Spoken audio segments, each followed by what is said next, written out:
JEE advance 2022। तो JEE mains का attempt हो चुका है खत्म। ऑलमोस्ट आज 28 तारीख है।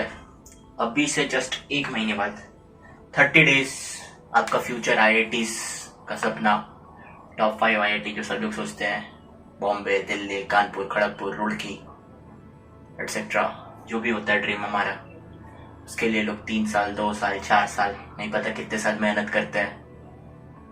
तो रेडी हो आप लोग? हाँ देखो, इन 30 दिनों में कितना कुछ हो सकता है आप खुद नहीं जानते। अगर आप अपना लिमिट पुश करोगे ना, कुछ भी हो सकता है। Anything is possible. हाँ, बेसिक में बताना चाहूंगा इस एग्जाम के। वैसे बहुत लोग जानते भी होंगे, जो लोग नहीं जानते, जेई एडवांस 2022, इसमें कुछ ड्रॉपर्स भी होंगे, इसमें कुछ फ्रेशर्स भी होंगे। ये मेन से डिफरेंट एग्जाम होता है, मेन से बिल्कुल भी डिफरेंट एग्जाम होता है। और हाँ, मेंस जितना इजी नहीं होता है, पर यह भी होता है कि मेंस जितने नंबर की जरूरत नहीं होती है। पिछले साल जो आईआईटी दिल्ली में कट ऑफ गया था ना, शायद मेरे हिसाब से इतने परसेंटेज मार्क्स का गया था। अगर आप इतने परसेंटेज मार्क्स ले आओगे ना आईआईटी दिल्ली में, आप अच्छा ब्रांच पे एडमिशन ले सकते हो। तो अगर आपका टॉप 5 आईआईटी का सपना है ना, सारे सिलेबस पे फोकस करने का ऑफकोर्स जरूरत नहीं पड़ता। एडवांस पे जितना कर रहे हो अच्छे से करो, उनके बारे में भी अब डिस्कस करेंगे। अभी सबसे पहले तो एक चीज क्लियर करो कि आपकी 3 चीजें होनी चाहिए। जैसे मैं 3 चीजें बताता हूँ क्या क्या होनी चाहिए जेई एडवांस से पहले आपकी मेंटालिटी में ही। क्योंकि JEE advance is not a कि आप एक दिन उठो नेक्स्ट डे जाके एग्जाम दे दो, ऐसा नहीं होता। JEE advance is bit more complex and bit more higher exam, जिसको पढ़ने के लिए, जिसको देने के लिए यू रिक्वायर ह्यूज प्रेशर। देखो अभी 30 दिन, 30 days, this 30 days will define everything for you. आपका क्या सपना है? देखो, जिनका हो चुका है सिलेबस वगैरह खत्म, इन 30 दिन में अच्छे से रिवीजन करोगे ना, तो भी आपका रैंक कम से कम 500 से 1000 बढ़ सकता है। तो इन 30 दिनों को आपको बूस्ट करना है, ठीक है, मैक्सिमाइज करना है आपको इन 30 दिनों को। सबसे पहले बात करते हैं इन 30 दिनों में जिनका पीवाईक्यूज हो चुका है और जिनका पीवाईक्यूज नहीं हुआ है। ठीक है, जिनका पीवाईक्यूज हो चुका है, आप अभी से एकदम मॉक्स देना चालू कर दो। हर 2 दिन में अगर आप मॉक्स दे रहे हो ना, एवरी अल्टरनेट डे, जैसे आज दो, फिर कल एनालाइज अच्छे से करो, आज एनालाइज, कल एनालाइज करो, फिर डे आफ्टर टुमारो दो। और उन मॉक्स में, इन मॉक्स में आप ट्राई करो कि आप अपनी फेवरेट चैप्टर्स, फेवरेट टॉपिक्स, उसमें क्वेश्चंस जो आ रहे टफ, उनको नोट डाउन करो। जो वीक चैप्टर्स हैं, जो वीक टॉपिक्स हैं, उनमें अगर कुछ इजी क्वेश्चन आ रहा तो उनको सॉल्व करो। जो टफ आ रहा है वो वीक चैप्टर्स में से, उसमें डिमोटिवेशन की कोई बात नहीं है, क्योंकि हर लोगों का, हर एस्पिरेंट का कुछ ना कुछ वीक चैप्टर्स होता है, जो हो सकता है कि आपको नहीं आता हो, आपसे आप उनसे डरते हो, तो उसकी चिंता करने की बात नहीं है। Stick on to your that strong topics and strong chapters, that's will be your motivation कि हाँ वो मेरे को नंबर ला कर देगा। हाँ, उसमें से अगर कोई क्वेश्चन आ रहा है, हाँ आपको लग रहा है कि मेरा इंटीग्रेशन, मेरा ट्रिग्नोमेट्री अच्छा है, मेरा एनएलएम अच्छा है, मेरा रोटेशनल मोशन अच्छा है, मेरा थर्मोडायनेमिक्स, मेरा करंट, इलेक्ट्रिसिटी, ऑप्टिक्स, केमिस्ट्री में पीरियोडिक टेबल, इनऑर्गेनिक, ऑर्गेनिक में जितना अल्डिहाइड कीटोन वाला टॉपिक्स है, अगर वो सब आपका अच्छा है, आपको रीजेंट्स याद हो रहे हैं, याद कर पा रहे हो आप, अगर आपको लग रहा है कि वो सब अच्छा है, हाँ अगर वहां से नंबर कट रहा है, वहां पे आपको प्रॉपर रिविजन की जरूरत है। ठीक है, पीवाईक्यू जिनका हो चुका है, मॉक्स दो। अब मॉक्स कहाँ से देना है? मॉक्स एक एलन का टेस्ट सीरीज ले सकते हो आप, ज्यादा महंगा नहीं आता है। कैस इन 30 दिनों में थोड़ा सा इन्वेस्ट करोगे ना इनके ऊपर, तो आप बहुत ज्यादा अच्छा हाई रिटर्न मिलेगा आपको। ठीक है, हाँ जिनका पीवाईक्यूज नहीं हुआ है उनके लिए मॉक्स तो इम्पोर्टेंट है ही, और पीवाईक्यूज भी इम्पोर्टेंट है। PYQs is very very important. कोई भी, जो भी जेई एस्पिरेंट जा रहा है ना जेई एडवांस 2022 देने के लिए, अगर उनका पीवाईक्यूज नहीं बना ना, मिनिमम, जैसे मैं तो अगर ऑनेस्ट रहूं तो मैं बोलूंगा कि 44 ईयर्स का होना जरूरी है, मतलब। लेकिन अगर हाँ 44 ईयर्स का भी पॉसिबल नहीं है इन 30 दिनों में सारे चैप्टर का करना, देखो अब यहाँ मैं बोलूंगा सारे, उसके ऊपर भी आता हूँ, सारा पॉसिबल नहीं है। तो आप मिनिमम तो 2006 या 2007 से कर सकते हो। 2007 एक ऐसा नंबर रखो जहाँ से मिनिमम 15 साल का आप कर सको। 2021, हाँ भाई 2007 से 2021 तक मिनिमम 15 साल का तो आप कर सको। हाँ, पीवाईक्यू से देखने सारे चैप्टर से देखने, लेकिन अभी तो मैंने बोला, आप पूछोगे कि अभी तो मैंने बोला कि अभी 60% चैप्टर्स में ही करके अगर आप अच्छे से करके जाओगे तो हो सकता हो जाए। देखो द थिंग इज कि पीवाईक्यूज में वेल सॉर्टेड क्वेश्चंस होते हैं, और पीवाईक्यूज जो क्वेश्चंस होते हैं ना, जो थोड़े टफ प्रॉब्लम्स होते हैं, उसी में से कुछ पार्ट आकर के आपका हो सकता है क्वेश्चन भी बन जाए। पीवाईक्यूज के जो छोटे छोटे फॉर्मूले होते हैं ना, हो सकता है क्वेश्चन बना दे आपका जेई एडवांस के पेपर में, ये पॉसिबल। तो इसलिए पीवाईक्यूज आपको इत्मीनान से इसको आपको अच्छे से करना है। जिनका हो गया आप अगर चाहते हो कि एक और बार रिवीजन कर सको, अगर आप भूल रहे हो तो मॉक के साथ साथ आप पीवाईक्यूज भी कर लो, नहीं तो यू गो फॉर प्रॉपर मॉक्स और प्रॉपर एनालिसिस, आपके प्रॉपर नोट्स और जितनी भी चीजें आप कर सकते हो मैक्सिमाइज उनके जाओ। ठीक है, नेक्स्ट पॉइंट में क्या बोल रहा हूं, इन पीवाईक्यूज और मॉक्स का तो हो गया, इनमें भी 2 है।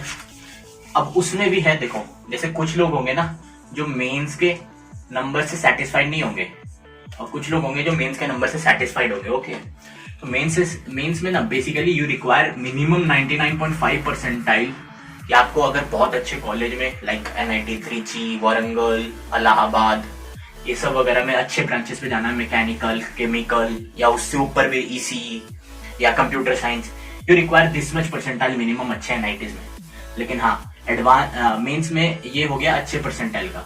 खराब परसेंटाइल, खराब नहीं बोलूंगा, वो भी अच्छे होते हैं, 98 plus is a very good percentile, क्योंकि आपका उसमें 20,000 रैंक प्लस होता है। पर हाँ, this is not a very good percentile कि आपको NITs मिल सके। इतने भी हैं और इनमें भी इन लोग तो ऑफ कोर्स IITs को टारगेट करते हैं, लेकिन ये जो है ना, ये IITs को मत छोड़ना यार। आपकी 3-4 हजार भी रैंक इसमें बन के आएगी ना, आप मेहनत करोगे अभी 3-4 हजार, you will get a good, very good college with a good rank. ठीक है, इससे कम बन सकती, मतलब इससे अच्छी बन सकती है अगर आप मेहनत करो तो, लेकिन हाँ अगर आप डिसेंट अमाउंट में मेहनत करोगे ना तो हो सकता है कि आप अच्छे से कर सको। ठीक है, एक बात और, अगर आपका अभी मेहनत करने का आवर्स अगर 16 घंटा हुआ ना, उतना ज्यादा रिटर्न मिलेगा। अगर आपका 12 घंटा हुआ उसके हिसाब से रिटर्न मिलेगा।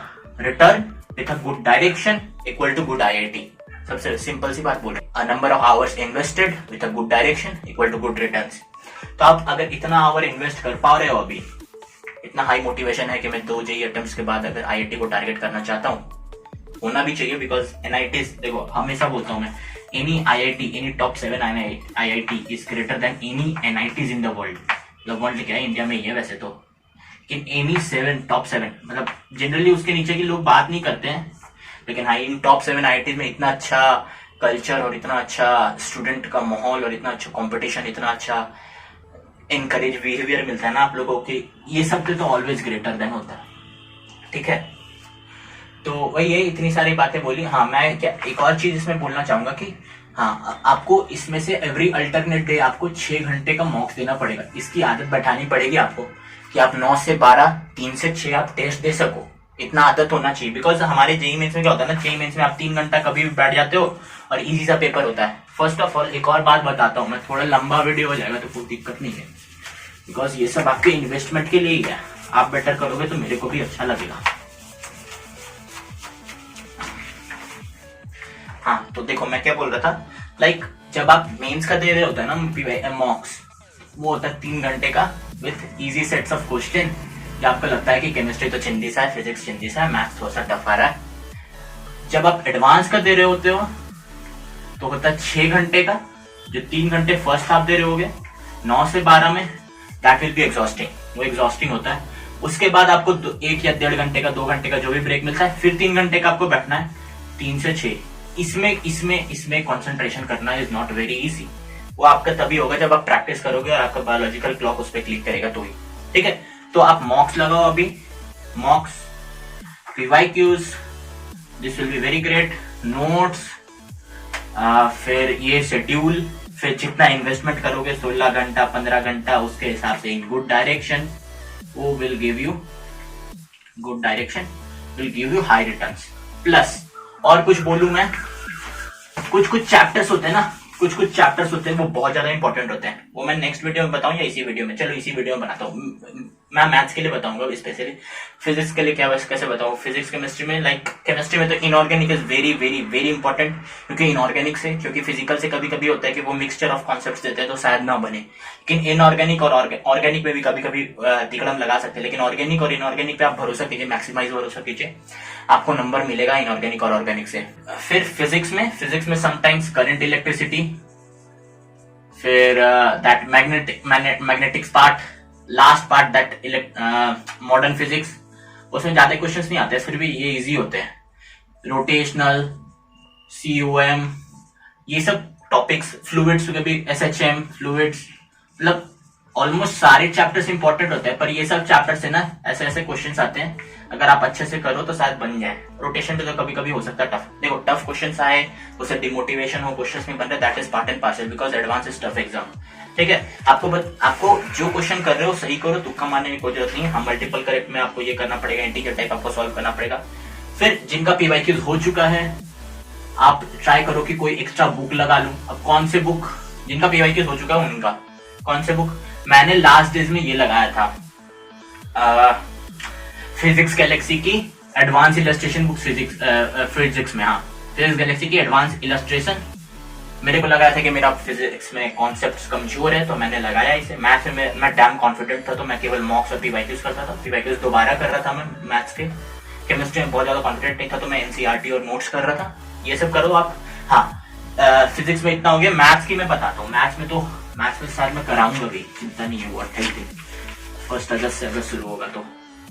मैथ्स में यू रिक्वायर दैट, मैथ्स में ट्रिगो, कैलकुलस, फंक्शंस, ये सब अच्छे हैं, plus PNC, probability, complex, sequence series, ये सब अच्छे चैप्टर्स हैं जो आप सॉल्व करोगे तो आपको नंबर मिलेगा।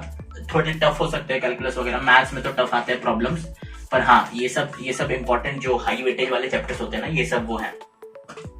ठीक है, बाकी एंड करना चाहूंगा मैं। एंड करूं तो कैसे करूं? एंड यही है कि अगर आपको, देखो एनी डे आईआईटी मिलना एनआईटी मिलना से ज्यादा हार्ड नहीं है। ठीक है, क्योंकि आप आईआईटी में जस्ट वैसे एंटर कर सकते हो, आप अपना पेशेंस और अपना गेम ऑफ दैट, ये हाँ एक चीज भूल गया मैं, पेशेंस से रिलेटेड क्वेश्चंस लंबे लंबे आते हैं। क्वेश्चंस जो होते हैं ना एडवांस में लंबे लंबे आते हैं, तो आपको रीडिंग हैबिट्स भी दिखाना पड़ेगा। तो वो मॉक्स और आपके टेस्ट में हो जाएगा। मॉक्स और पीवाईक्यूज आप बना रहे होगे ना, या कोई क्वेश्चन बना रहे होगे, उसमें आपका धीरे धीरे डेवलप होगा। पर हाँ आपको चाहिए कि क्वेश्चन अगर लंबे लंबे हो तो मैं उसका डेटा अच्छे से रिट्रीव करके अच्छे से पॉइंट टू पॉइंट लिख पाऊं। बाकी वही है, इस लास्ट में अब यही बोलूंगा कि आप अच्छे से मेहनत करो। बाकी हेल्प के लिए मैं हूँ। टेलीग्राम का लिंक पर्सनल वाला और चैनल का मैं लिंक डिस्क्रिप्शन में डाल दूंगा। बाकी वही है कि आप अभी रेगुलर करो। जितना ज्यादा हाई रिटर्न्स और जितना ज्यादा हाई इन्वेस्टमेंट डाल सकते हो उतना ज्यादा हाई रिटर्न्स आएगा आपका। फिर मॉक्स तो पीवाईक्यूज लगाओ, नोट्स पढ़ो अच्छे से। Advance will require your hard work. 1 महीना of that hard work, immense hard work will give you high results. Bye, thank you.